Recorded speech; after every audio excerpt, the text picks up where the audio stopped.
Greetings, back with another one.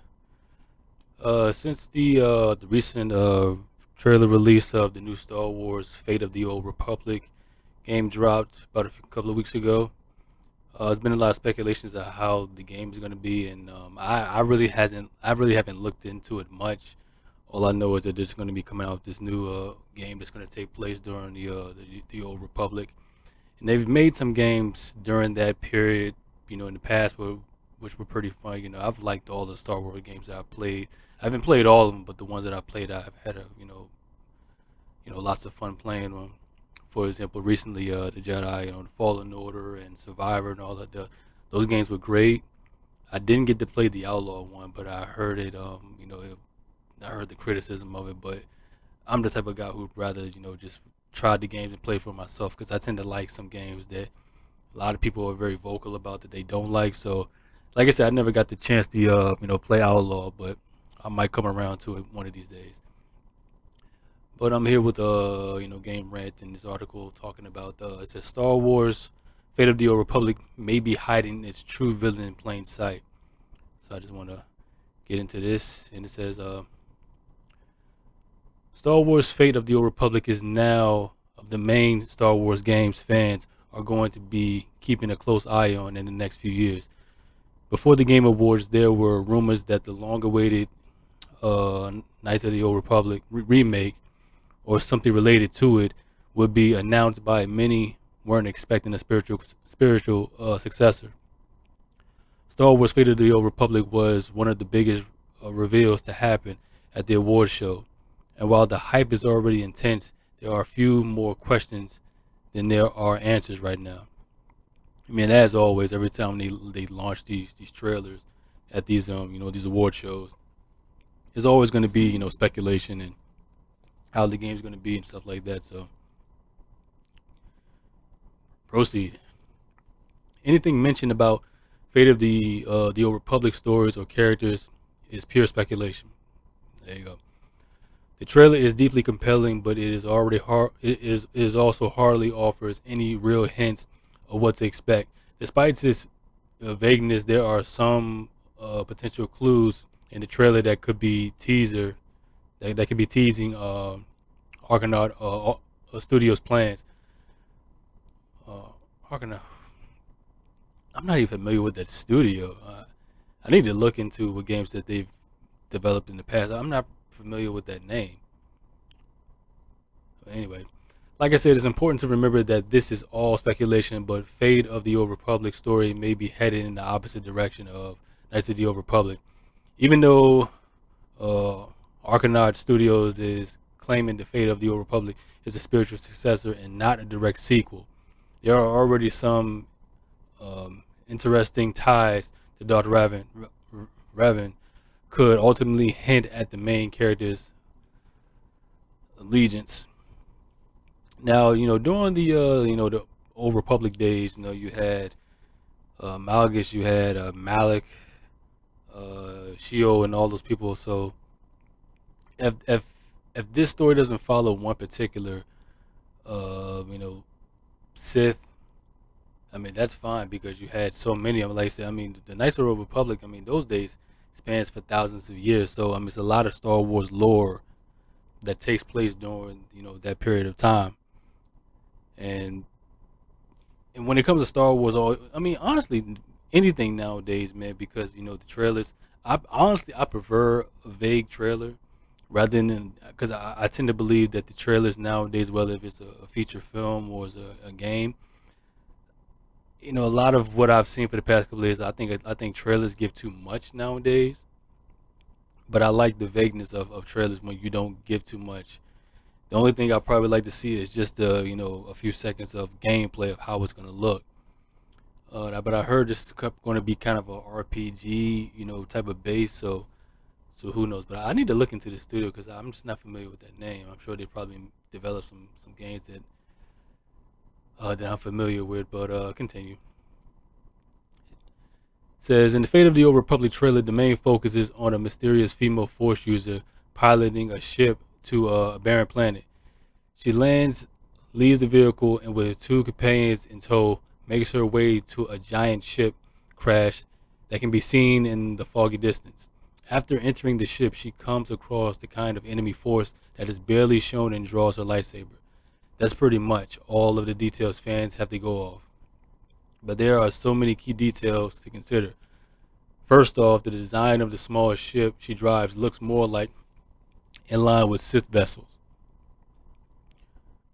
Also the overall vibe of the trailer is quite dark. From the drab, rainy planets, from the rainy planet she lands on, the way she carries herself, Fate of the Old Republic's first footage feels more like an introduction of a Sith Lord than any other kind of Jedi. Yes, her lightsaber is blue, but this could also hint at the game allowing players to choose of following the dark side or the way of the Jedi, which I hope, it'd be pretty cool if, we can choose.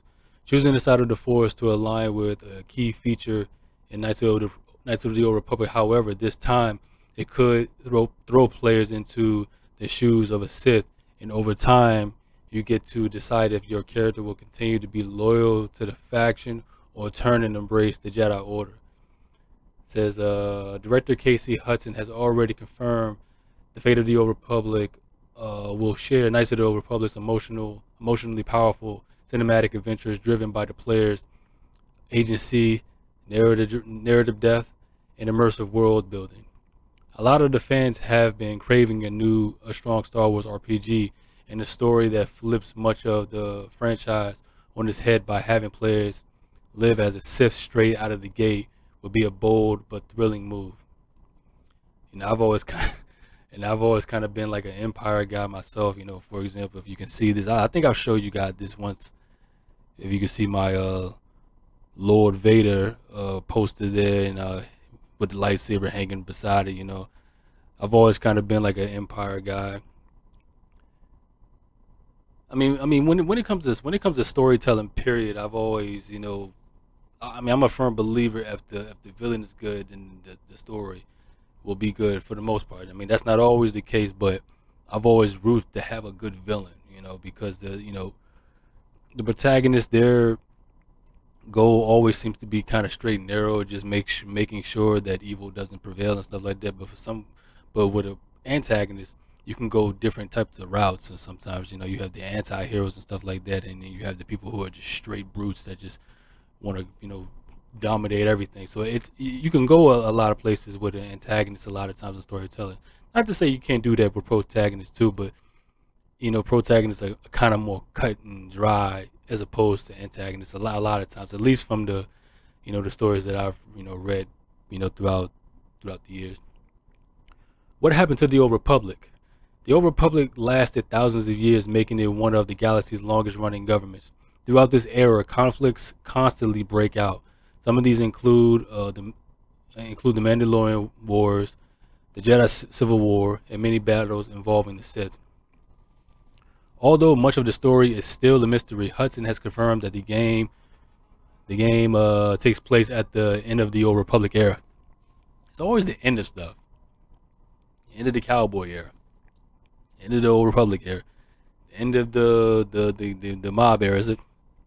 They writers tend to do this. It's always like the end of something. Why can't we just start dead from the beginning of an era? It's always like the end of an era when it comes to a lot of storytelling. Continue.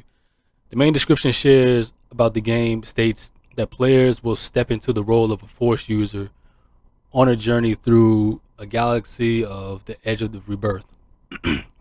That rebirth is likely the fall of the Old Republic that saw the Sith rise into power.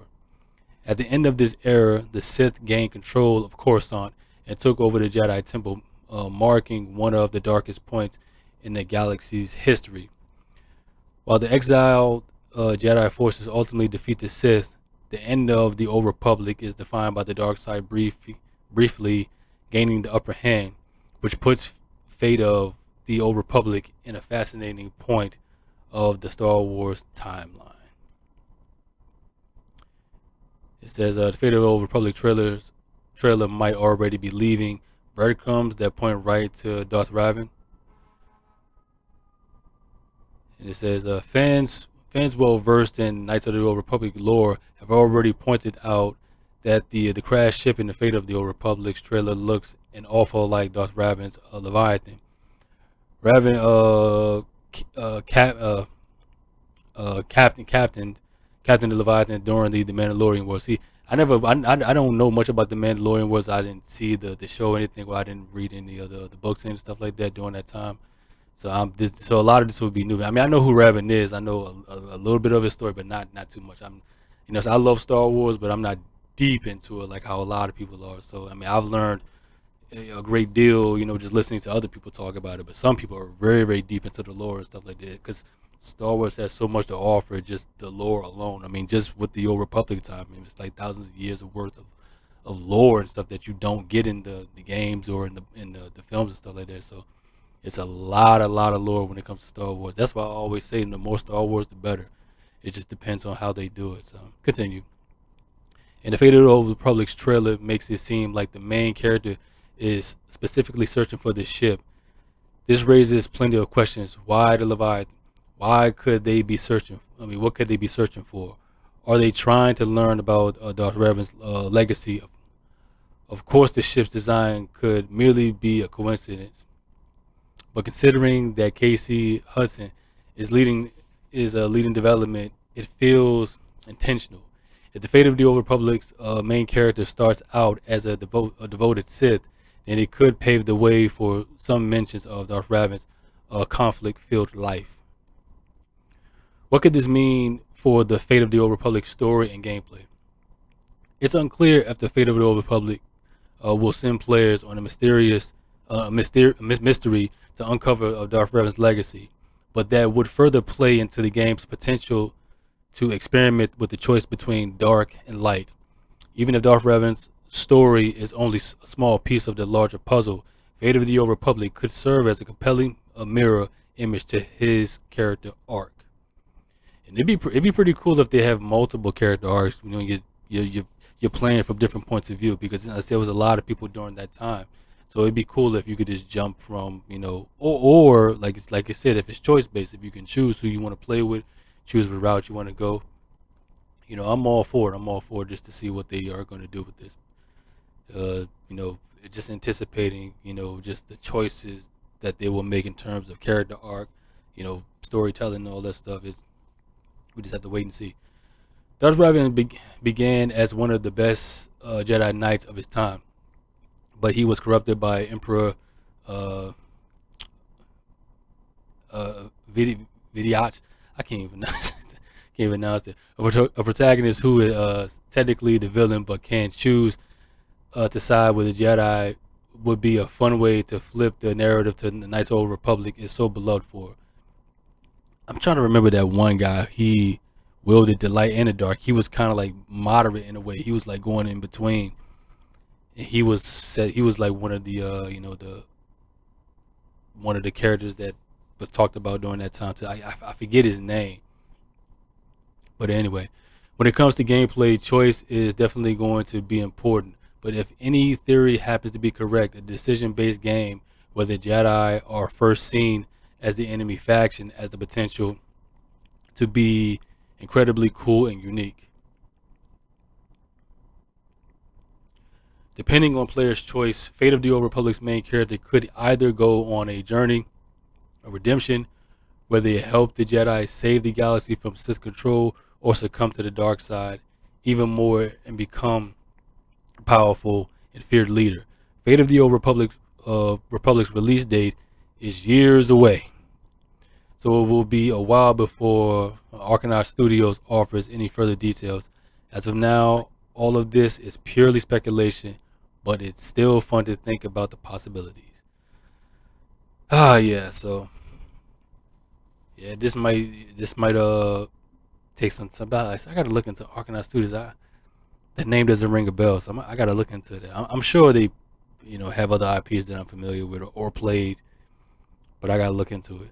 But yeah, man, I mean, Fate of the Old Republic. I mean, I know a lot of people have tapped out of Star Wars and stuff like that. A lot of people are saying, Disney this and Disney that. But as far as the games, though, I mean, like I said, the last two games that I played was Fallen Order and Survivor. I love those games. Those games were really, really fun. It had kind of It kind of had like a from soft where feel. Those games and stuff like that it had a feel like that, but it was fun. It was brilliant. I loved it. I loved the gameplay. The combat. The storytelling. Just the engine and stuff like that. The mechanics, the way it worked. It was so much fun. I didn't play Outlaw, but I might snag it one of these days if it's just really really cheap and stuff like that. But yeah, man. Only time will tell.